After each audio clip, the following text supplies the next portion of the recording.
Perkenalkan, nama saya Putri Tuanggraini. Nah, yang pertama, penjagaan gerbang bagi ilmu pendidikan agar tidak kehilangan arah atau jatuh ke dalam praktis yang mandul dan tanpa arah. Menguatkan eksistensi ilmu pendidikan, seringkali diragukan status keilmiahannya karena objeknya manusia yang dinamis dan penuh variabel. Kedua, menjaga keilmiahan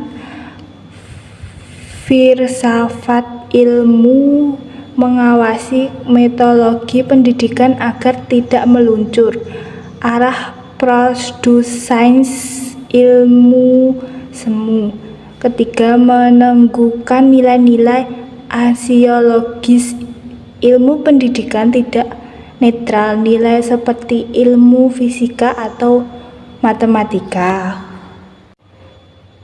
Nomor 2, memperkuat perkembangan filosofi ilmu.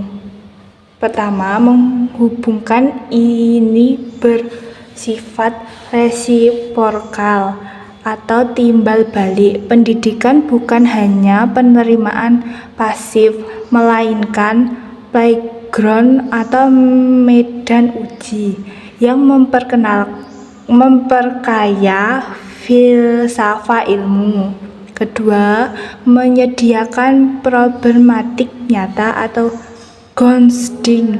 Filsafat ilmu akan menjadi kosong jika hanya berputar di dalam wilayah abstraksi.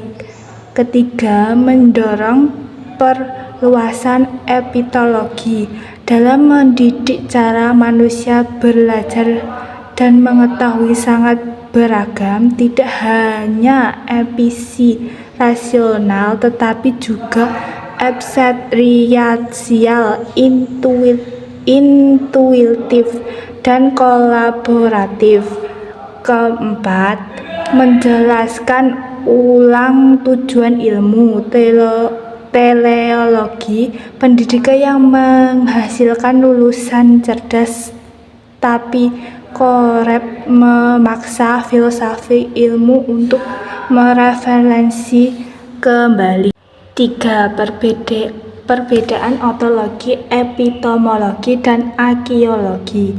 Metaforsa pisau analisis merujuk pada kemampuan filosofi ilmu untuk membedakan persoalan pendidikan hingga ke akar-akarnya, bukan sekedar mengobati gejalanya di permukaan. Pertama, ontologi, bidang hakikat atau kenyataan. Pisau ini membedakan apa realita dari subjek dan objek pendidikan.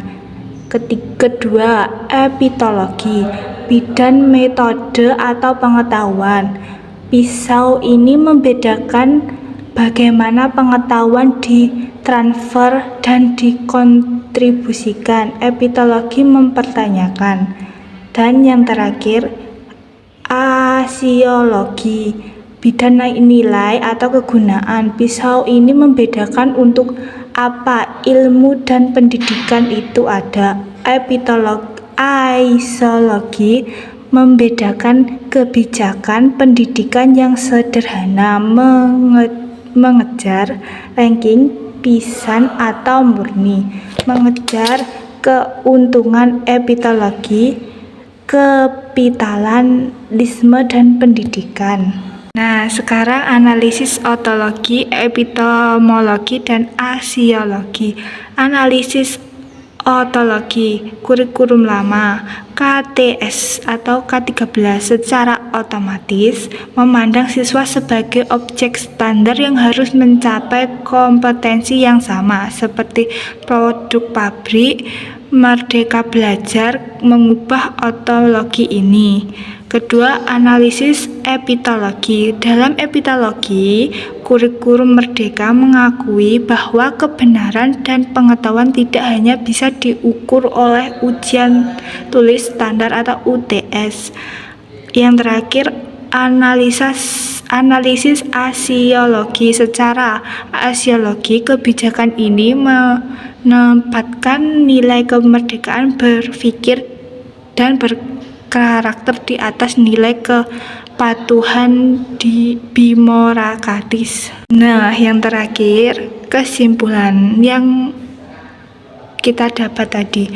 Tanpa filsafat ilmu pendidikan akan menjadi bangunan tanpa fondasi yang rapuh, mudah terombang-ambing oleh tren birokrasi.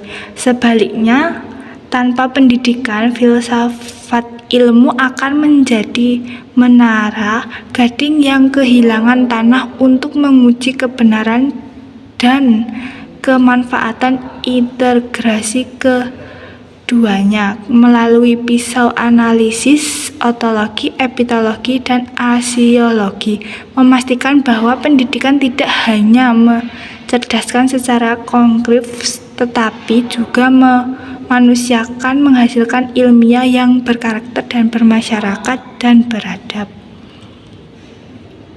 Sekian presentasi dari saya. Wassalamualaikum warahmatullahi wabarakatuh.